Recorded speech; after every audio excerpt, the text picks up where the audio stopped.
Buenos días. Bienvenidos a una nueva transmisión de los servicios de nuestra iglesia. Hace mucho tiempo que lo hacíamos en el templo, por eso es que no lo hacíamos de esta manera, pero volvimos al aislamiento y entonces volvemos otra vez a grabar nuestros servicios. Así que vamos a usar este tiempo de compartir a la distancia quizá, pero que podamos tomarlo como un tiempo de reflexión, de adoración y de comunión, quizás a la distancia. Podamos compartir algún texto quizás ahí en YouTube, pueden poner algún mensaje, alguna como marcando su presencia. Estaría bueno, así también de algún modo nos comunicamos a través de las redes sociales. Y quiero compartirles un texto que vino a mi corazón en estos días y se encuentra en Hechos, en el capítulo 12, en el versículo 6, y dice: y cuando Herodes le iba a sacar, aquella misma noche, estaba Pedro durmiendo entre dos soldados, sujeto con dos cadenas, y los guardas delante de la puerta custodiaban la cárcel. Me quedé pensando en la actitud de Pedro, custodiado por los soldados, y si leemos el contexto de esta historia, podemos ver que Pedro próximamente iba a ser sentenciado a muerte, quizá muerto a espada. Jacobo, su compañero de trabajo, de la predicación del Evangelio, lo hacían juntos, había muerto hacía unas horas atrás y él estaba apresado para ser llevado a la muerte. Pero esa noche él estaba custodiado por dos soldados durmiendo plácidamente. Y me quedo pensando, si comparamos esta situación de Pedro con otra situación quizá muy similar, cuando estaban Pedro y los demás discípulos de Jesús en la barca, en el medio del mar, en medio de una gran tormenta, y Jesús dormía plácidamente, y dice que los discípulos tuvieron mucho miedo y lo buscaban a Jesús para que les ayude en esa situación, y lo encuentran a Jesús durmiendo plácidamente. Y si leen el texto se van a dar cuenta que la manera en que lo despertaron no fue de la manera más amable, pidiéndole ayuda, sino que le dijeron: ¿cómo? ¿No te das cuenta que nos morimos y vos dormís plácidamente? Y me quedo pensando en la actitud de Pedro en aquella situación y la actitud de Pedro en esta, en la que leí recién, en donde estaba custodiado por dos soldados, ya para ir a la muerte, pero estaba durmiendo plácidamente igual que Jesús en aquella situación en la barca. Y podemos ver la transformación de Pedro desde aquella época hasta ahora, y es impresionante los cambios que se ven en él. Un Pedro impulsivo, que se enojaba con mucha facilidad y que expresaba lo que sentía sin ningún reparo, y ahora lo vemos a Pedro en medio de dos soldados durmiendo de manera plácida. Esta es la obra que hace el Espíritu Santo en cada uno de los que se someten al señorío de Cristo y a la obra de su Espíritu en la vida de las personas. Es la misma transformación que vemos en Moisés, por ejemplo, un iracundo justiciero que por mano propia hace justicia y mata a los egipcios, que después termina siendo, dice, el hombre más manso de la tierra.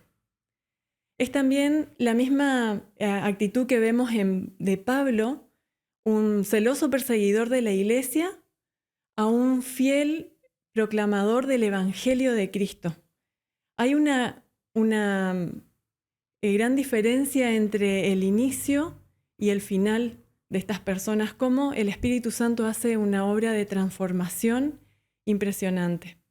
Entonces me quedo pensando, ¿cuáles serán las áreas de nuestra vida en la que la dejamos como de manera impermeable, que no permitimos que el Espíritu Santo nos transforme. Ojalá que podamos poner toda nuestra vida, toda nuestra carne, como dice el pastor, la carne al asador, y dejemos que el Espíritu Santo transforme cada parte de nuestro ser para que cada día podamos ser más parecidos a Jesús, para que su vida se manifieste en nuestra vida, para que sus pensamientos sean los nuestros, para que sus palabras sean las nuestras, para que el obrar del Espíritu nosotros estemos trabajando ahí donde el Espíritu Santo esté obrando.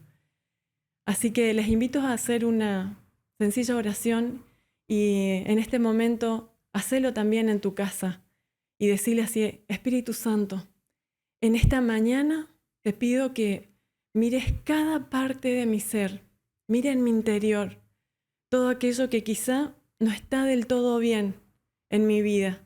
Te pido que la obra de tu Espíritu pueda hacer una transformación en mi ser. Puedo entender que tu amor va más allá de lo que yo puedo entender. Y no me juzgas por mis fracasos, por mis errores y por mis falencias. Y entiendo que tu Espíritu sigue obrando en mi interior, así que te entrego todo mi ser en tus manos y te pido que sigas trabajando en mí y ayúdame para que pueda ser cada día más parecida a vos. En tu nombre, Jesús. Amén.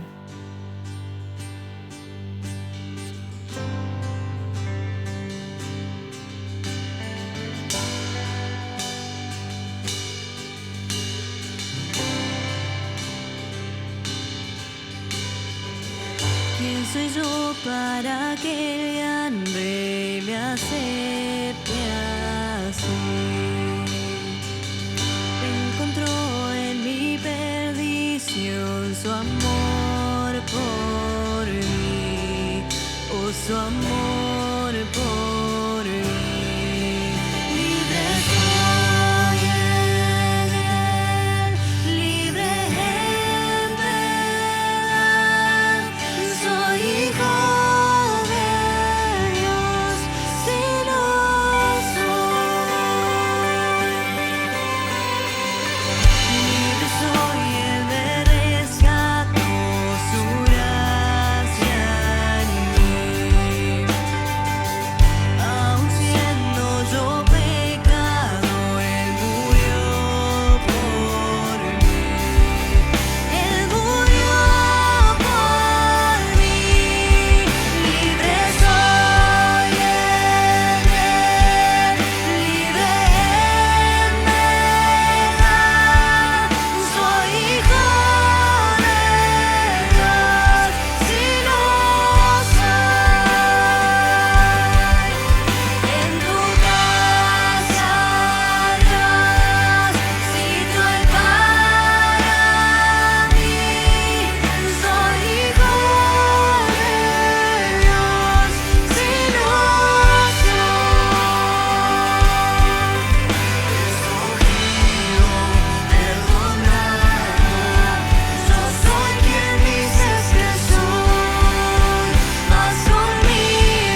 Dios le bendiga.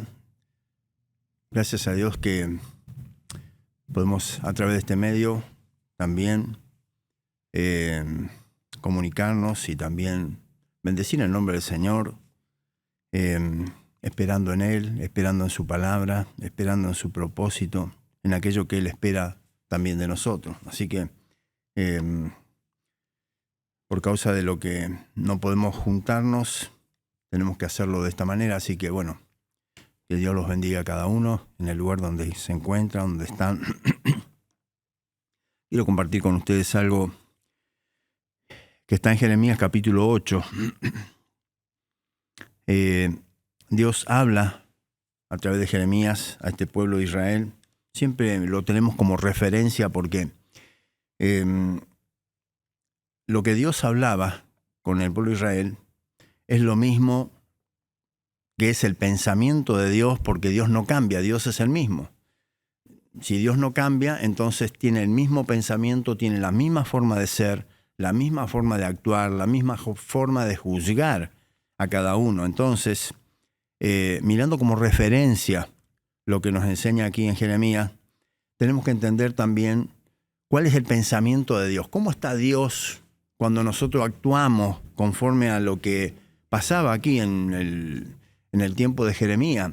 Si nosotros tenemos esa misma actitud o vivimos en un tiempo donde hay esa misma actitud, puede haber en nuestro corazón, puede haber en el ámbito donde nos movemos, desarrollamos, si hay ese tipo de actitud, entonces tenemos que saber que el juicio de Dios o el pensamiento de Dios, primero, y la mirada de Dios que es absoluta sobre cada ser humano, sobre lo que pasa sobre los habitantes de la tierra, entonces nos puede tocar, nos puede afectar y puede tornarse en juicio por las cosas que hacemos bien o mal. Así que por eso simplemente quería aclarar esto. ¿Por qué a veces miramos qué pasa con Jeremías? ¿Qué tenemos que ver nosotros? Porque Dios es el mismo. Y si está escrito aquí, es para que nosotros entendamos el carácter de Dios en cuanto a lo que hacemos y cómo lo hacemos, y si vamos a tener bendición o no por la forma de actuar. Jeremías capítulo 8. Dios está hablando y reclamando a Jeremías algunas cosas. Y dice el verso 5, para no leer todo, dice: ¿por qué es este pueblo de Jerusalén rebelde con rebeldía perpetua? Abrazaron el engaño y no han querido volverse. Abrazaron el engaño. Quiere decir que les gusta el engaño, viven el engaño. El engaño, mire, decimos, bueno, pero el engaño, no pasa nada con el engaño. Sí, el engaño afecta, porque nosotros sabemos que cuando nos hacen un daño a través del engaño, por ejemplo, vendiéndonos algo como algo bueno y resulta que después no sirve, no tiene la calidad de lo que nosotros esperábamos. Siempre recuerdo cuando hubo una época donde empezaron a venir cosas importadas. Por supuesto, estábamos acostumbrados a pagar un precio alto las herramientas de trabajo. Sabemos una herramienta de trabajo por diferentes marcas que es confiable, de calidad. Uno de las cosas que más me afecta me afectaba, ¿no? Cuando estaba trabajando y compraba una herramienta que no era de calidad, no duraba nada, no servía, incluso no tenía la calidad para trabajar, para el trabajo que necesitamos hacer. Cuando compramos una herramienta, queremos que sea confiable en el trabajo que nosotros tenemos que hacer. Entonces, los alicates, por ejemplo, los alicates para cortar cable, cuando era de calidad, por supuesto tenía un precio bastante alto. Aparecieron después unos alicates que valían 10 veces más barato. Entonces, bueno, ¿cómo puede ser? Claro, cuando uno lo agarraba, primero cuando lo apretaba fuerte se doblaba. Por supuesto que el filo tampoco no duraba nada. Ahora, era un engaño.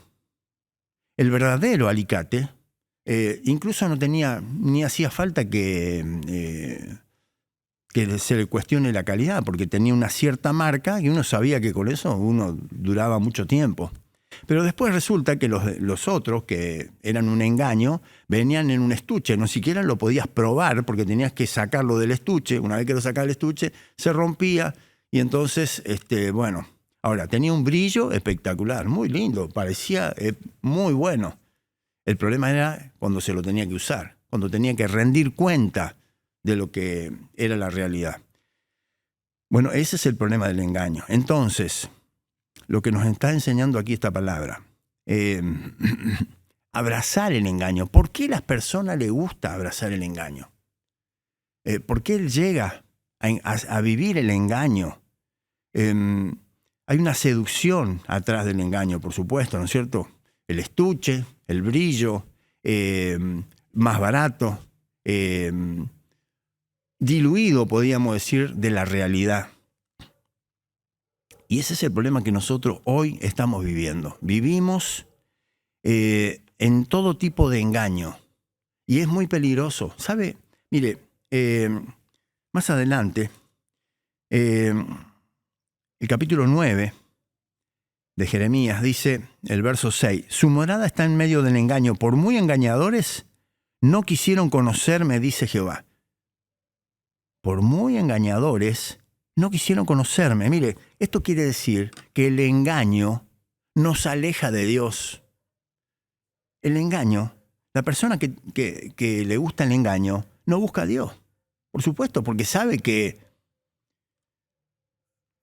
con Dios no podemos escondernos. O sea, Dios te va a reconocer el engaño. Y si vivís en una vida donde el engaño te está envolviendo, sabemos que es una falacia, que es algo que a la larga no se va a sostener. O sea, no hay ninguna realidad. El engaño es pecado. El engaño comenzó allí en el Edén y siguió a lo largo de la historia de la humanidad. Por eso es que el engaño hace daño. El engaño está mal visto delante de Dios y trae juicio, por supuesto. Porque el engañador, que es el diablo y Satanás, un día será echado en el fuego del infierno. Y todos aquellos que vivieron el engaño juntamente con él, que son los seguidores. Por eso es que tenemos que librarnos del engaño. Y para librarnos del engaño, tenemos que saber cuál es la realidad. Con sinceridad, acercarnos a Dios y desechar el engaño. Es algo que nosotros tenemos que decidir. Porque, ¿sabe? Mire, hay mucha referencia al engaño en la Biblia, en la palabra de Dios. Es tanto que no lo puedo resumir en pocos minutos. Pero si usted empieza a buscar, hay dos formas de vida. Vivir en la realidad, en la sinceridad con Dios, en el acuerdo con Dios, en lo que Dios ya ha establecido, o desviarse por el engaño. Buscar las alternativas, buscar la vida más barata, poco compromiso o prácticamente nada. Entonces las cosas son más fáciles. Vivir en engaño.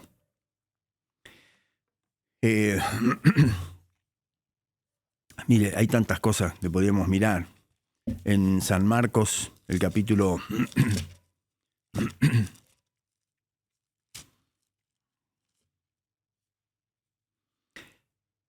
14 dice, 2 días después era la Pascua y la fiesta de los panes sin levadura. Y buscaban los principales sacerdotes y los escribas cómo prenderle por engaño y matarle a Jesús.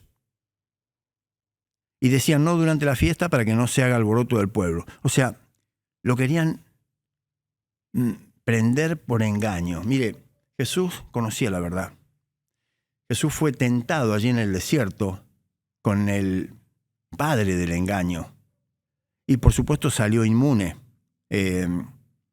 No fue engañado. No lo pudo engañar Satanás. Y eso que Jesús estaba débil después de haber ayunado 40 días, tenía hambre. Y el diablo le ofreció alternativas, que sea algo más barato. Sin embargo, Jesús usó la palabra. Y con la palabra lo derrocó a Satanás en esa oportunidad. Y entonces vemos que Jesús, el Dios encarnado, el que vino para mostrarnos el ejemplo de vida, cómo nosotros tenemos que vivir, en sinceridad con Dios, pero también en sinceridad con los demás. Muchas palabras nosotros podemos encontrar acerca de, por ejemplo, el apóstol Pablo cuando le habla a los corintios, él se preocupa por la iglesia de Corinto, se preocupa por el estado de esta iglesia, se preocupa por la influencia del mundo que le puede llegar a afectar a la iglesia. Por eso él le escribe esta carta y en uno de los párrafos de lo que él enseña o les dice el capítulo 11, verso 3, pero temo que como la serpiente con su astucia engañó a Eva, vuestros sentidos sean de alguna manera extraviados de la sincera fidelidad a Cristo. De la sincera fidelidad a Cristo. Porque si viene alguno predicando a otro Jesús que el que os hemos predicado, o si recibís otro espíritu que el que habéis recibido, u otro evangelio que el que habéis aceptado, bien lo toleráis. Esto está diciendo que están buscando un evangelio más barato, en una palabra así. Un evangelio más barato, de menos compromiso, de no tanta responsabilidad, de no tanto potencial que tenemos que volcar de la vida hacia lo que Dios exige. Un evangelio más barato. Y el apóstol Pablo está diciéndole a los corintios que temo, tengo una preocupación. Y esto también en otras cartas el apóstol Pablo lo está diciendo. Quiero rescatar también lo que dice a Timoteo, la primera epístola a Timoteo, el capítulo 4, dice, pero el Espíritu Santo, dice claramente que en los postreros tiempos algunos apostatarán de la fe, escuchando a espíritus engañadores y a doctrina de demonios, por la hipocresía de mentirosos que teniendo cauterizada la conciencia, y ahí le da una lista de cosas que le va a afectar en cuanto a las decisiones que tiene que tomar. Léalo, contrólelo, pero aquí lo que está diciendo es, ¿de dónde viene esto? Espíritus engañadores. Espíritus engañadores. Ahora, ¿cómo es esto? Mire, el Espíritu Santo está diciendo claramente, cuando nosotros estamos conectados con el Señor, cuando nuestra comunión con el Señor es bien íntima, el Espíritu Santo nos va alertando de cosas que suceden en nuestro alrededor, por la manera que las personas actúan. Cuando hay personas que actúan de cierta manera, ustedes ya saben que su vida ha sido afectada. Ya hay un cierto engaño trabajando en la mente de esa persona. El engaño ya le está ganando terreno. No está siendo sincera. Ya no está siendo sincera consigo mismo y con Dios. Entonces, esto afecta su progreso espiritual. Cuando su progreso espiritual comienza a estancarse, entonces hay que empezar a revisar dónde está el problema. Cuando usted va con su vehículo y el vehículo no responde a lo que usted exige con el acelerador y con lo que usted le está pidiendo, resulta que, hay que revisar dónde está la falla, dónde está el problema.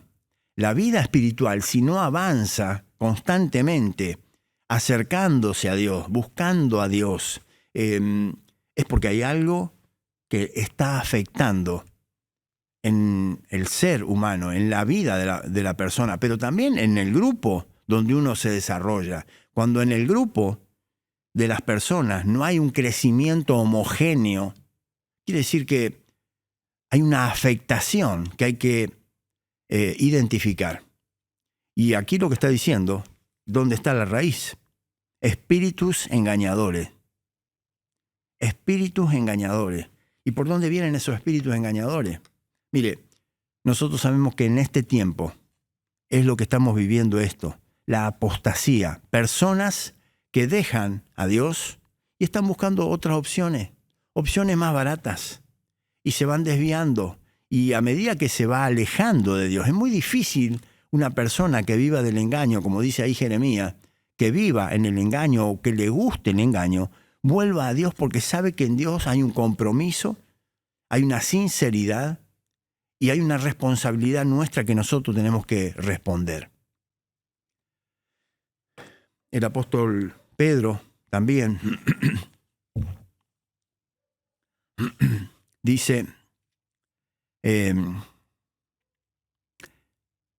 la primera epístola, capítulo 2, verso 11, dice: Amados, yo os ruego como a extranjeros y peregrinos que os abstengáis de los deseos carnales que batallan contra el alma.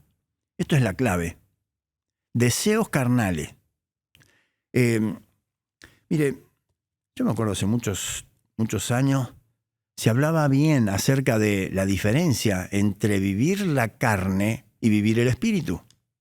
Y por supuesto, conocemos lo que pasa allí en Romanos capítulo 7, capítulo 8, cómo debe ser nuestra vida, dónde tiene que estar nuestro enfoque espiritual para tener una vida próspera, una vida de progreso constante espiritualmente. Ahora, cuando comenzamos a buscar otras opciones más baratas, más fáciles, no tan comprometidas, donde no hace falta tanta responsabilidad, donde, se diluye en realidad nuestra responsabilidad como cristianos. Por supuesto, hay alguien que está ganando la batalla, y no es precisamente el espíritu. Por eso es que aquí el apóstol Pedro dice: yo os ruego, como a extranjeros y peregrinos, que os abstengáis. Abstenerse es empezar a revisar lo que estás comiendo, lo que estás consumiendo. Porque los deseos carnales tienen que ver con lo que se nos ofrece. Hay una amplia vidriera hoy que se nos ofrece todos los días. Entonces, ¿cuál es el sentido de esto? Dar rienda suelta a los deseos carnales, y esto nos lleva a una vida de una manera diluida del espíritu, que nos hace alejar de Dios. Y el apóstol Pablo nos aconseja aquí, dice: manteniendo buena vuestra manera de vivir entre los gentiles, para que en los que murmuran de vosotros como de malhechores, glorifiquen a Dios en el día de la visitación, al considerar vuestras buenas obras. Por causa del Señor, someteos a toda institución humana, ya sea al rey como superior, ya a los gobernadores como por él enviados, para castigo de los malhechores y alabanza de los que hacen bien, porque esta es la voluntad de Dios, que haciendo bien hagáis callar la ignorancia de los hombres insensatos, como libres, pero no como los que tienen la libertad como pretexto para hacer lo malo, sino como siervo de Dios. Honrad a todos, amados hermanos, temed a Dios, honrad al Rey. Y luego dice el verso 21, pues para esto fuisteis llamados, porque también Cristo padeció por nosotros, dejándonos ejemplo, para que sigáis sus pisadas, el cual no hizo pecado, ni se halló engaño en su boca. Mire, Jesús es nuestro ejemplo de vida. Constantemente tenemos que mirar cómo actúa el Señor, o cómo actuaría el Señor, o cuál es el ejemplo de vida que Él nos dejó. Ese es el asunto. Por allí muchas veces vemos alternativas, y esas alternativas sabemos que no son las correctas, que no son las verdaderas, sino llevan al engaño. Por eso que Jesús, cuando Él, en el capítulo 14 de San Juan, en el Evangelio de Juan capítulo 14, el verso 6, Jesús le dijo: yo soy el camino y la verdad y la vida, nadie viene al Padre sino por mí. Mire, Él tuvo que hacer énfasis que Él es la verdad. Él tuvo que hacer énfasis. Se sabía que Él era la verdad, pero Él tuvo que decirlo. Él tuvo que proclamarlo. ¿Ustedes creen que no había engañadores en aquel tiempo? Sí, había engañadores. Y muchas personas buscaban alguna palabra, alguien que los afecte espiritualmente, alguien que los anime. Estaban bajo la opresión del Imperio Romano. Ellos estaban oprimidos, tenían que pagar impuestos para un imperio que vivía de una vida licenciosa, que con el dinero de los impuestos no se sabía lo que hacían. Había pan y circo allí en Roma y todo lo demás que nosotros sabemos. Pero por supuesto que no estaban alegres. No estaban alegres.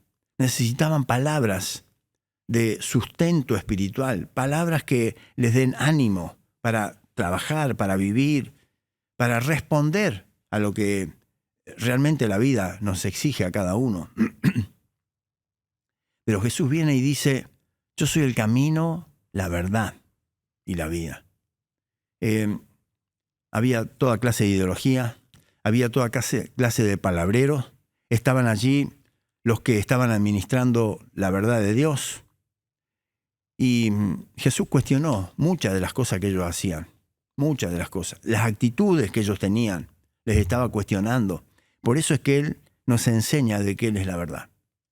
Por eso la actitud de Jesús, la forma de vivir, el sometimiento al Padre y declararlo también. Esto es muy importante y muy saludable espiritualmente. Yo me someto a lo que dice la palabra. Yo me someto a lo que el Señor Jesús enseñó en su palabra. Declararlo, no solamente creerlo, sino que declararlo. Esto hace que el engaño no nos afecte y que vivamos una vida de sinceridad con Dios. Y esa vida de sinceridad con Dios también trabajarla en todos los aspectos.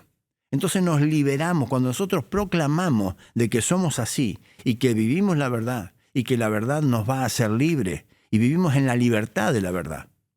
Esto nos hace fuertes. Esto nos hace fuertes. Es muy importante. Por eso creer, pero también declarar. Vivir esa declaración constantemente. ¿Hay lucha en esto? Por supuesto que hay lucha.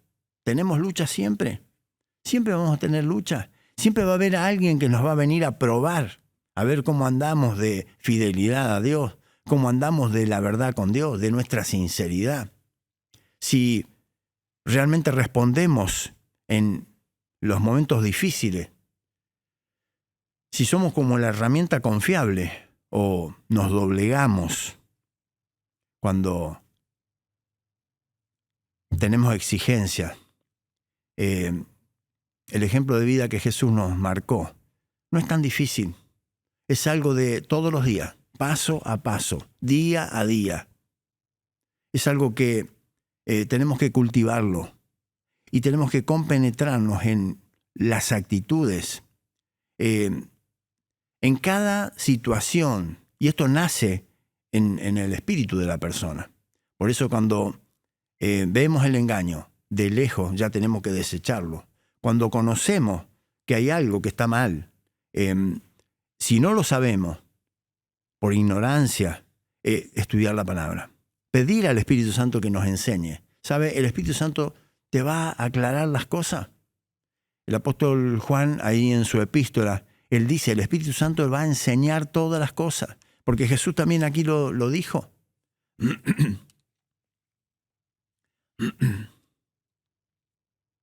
Capítulo 15 de San Juan, verso 26, dice, pero cuando venga el Consolador, a quien yo os enviaré del Padre, el Espíritu de verdad, el cual procede del Padre, Él dará testimonio acerca de mí. El Espíritu de verdad, no hay mentira, no hay engaño. Él es el que va a estar trabajando con nosotros. Es el que nos va a ayudar. ¿Sabe? El Espíritu Santo nos anhela celosamente. Y nosotros a veces miramos para cualquier lado. Pero el Espíritu Santo de Dios es el que nos anhela celosamente. Qué bueno que es esto. ¿Sabe?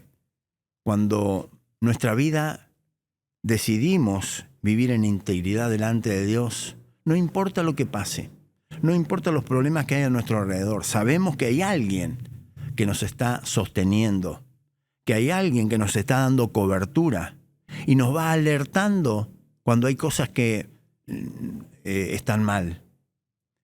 Siempre me acuerdo de una situación donde me habían regalado una revista y cuando la agarro así, la revista en la mano, hay algo que me empezó a alertar. Yo decía, pero qué raro, ¿qué significa esto? El Espíritu Santo me estaba alertando que era una falsa doctrina. Hasta que yo descubrí en un párrafo de la revista, había algo que estaba mal, conforme a la palabra.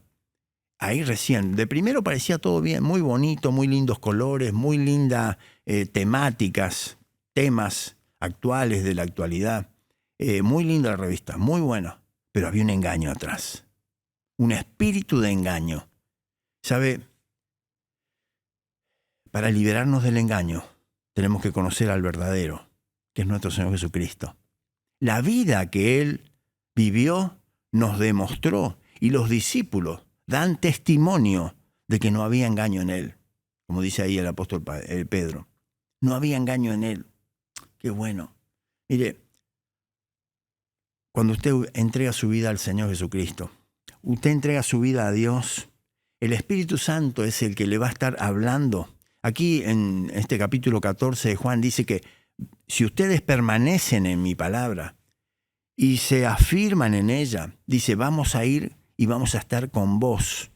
Te vamos a estar conteniendo, ayudando, protegiendo. Esta es la obra de Dios en nosotros. Mire, desechar esto ya es un pecado gravísimo. Desechar que el Señor quiere bendecirnos en una manera amplia, profunda y constante. Desechar esto es muy peligroso, pero también es muy grave. Por eso es que el Señor nos habla cariñosamente, nos anhela celosamente. Y en este tiempo tenemos que aprender a desechar el engaño de lejos, porque el engaño viene de distintas maneras, de distintos colores. Así como desde un principio la humanidad fue sometida al engaño, hoy más que nunca. El engaño está a la orden del día, constantemente. Y nosotros tenemos que aprender a liberarnos de esto para poder tener una vida firme delante del Señor. Agradecemos a Dios por esto. Y vamos a pedir al Señor que nos libre de todo espíritu de engaño. Padre, en el nombre de Jesús venimos delante de tu presencia. Te alabamos, te honramos y te bendecimos. Gracias, Señor, por tu palabra, por lo que tú nos dejas en tu palabra, por lo que tú nos enseñas en tu palabra. Gracias, Señor, por tu Santo Espíritu alertándonos en este tiempo, Señor, de aquellas cosas que nos pueden afectar. Líbranos, Señor, líbranos del engaño, líbranos, Señor. Te pedimos perdón, Señor, por aquellas cosas que habremos hecho, Señor, que te han de alguna manera ofendido. Señor, líbranos del pecado, líbranos del engaño, Señor. Ayúdanos a vivir una vida de sinceridad delante de ti, Señor, y acercarnos a ti cada día. Tú eres el Dios Todopoderoso, tú eres el que nos muestra a través de tu palabra, Señor, aquellas cosas que están mal. Señor, espíritus engañadores que quieren de alguna manera dominar nuestra mente, líbranos, Señor. Echa fuera, Señor, en el nombre de Jesucristo te lo pedimos, todo aquello que pueda afectar nuestra vida espiritual, que no nos deja avanzar y progresar en la santidad. Señor, tú eres el Dios Todopoderoso y tú puedes hacerlo. Gracias, Señor, por lo que tú haces y por todo lo que tú harás. Te pido por cada uno de aquellos que están mirando y escuchando este audio, Señor, que tú bendigas a cada uno, Señor. Libra, Señor, muestra cada situación, en cada vida, aquello que está mal, aquello que pueda perjudicar su vida espiritual, aquello que pueda perjudicar, Señor, el avanzar diario para acercarnos a ti. Señor, en el nombre de Jesucristo te lo pedimos. Amén y amén.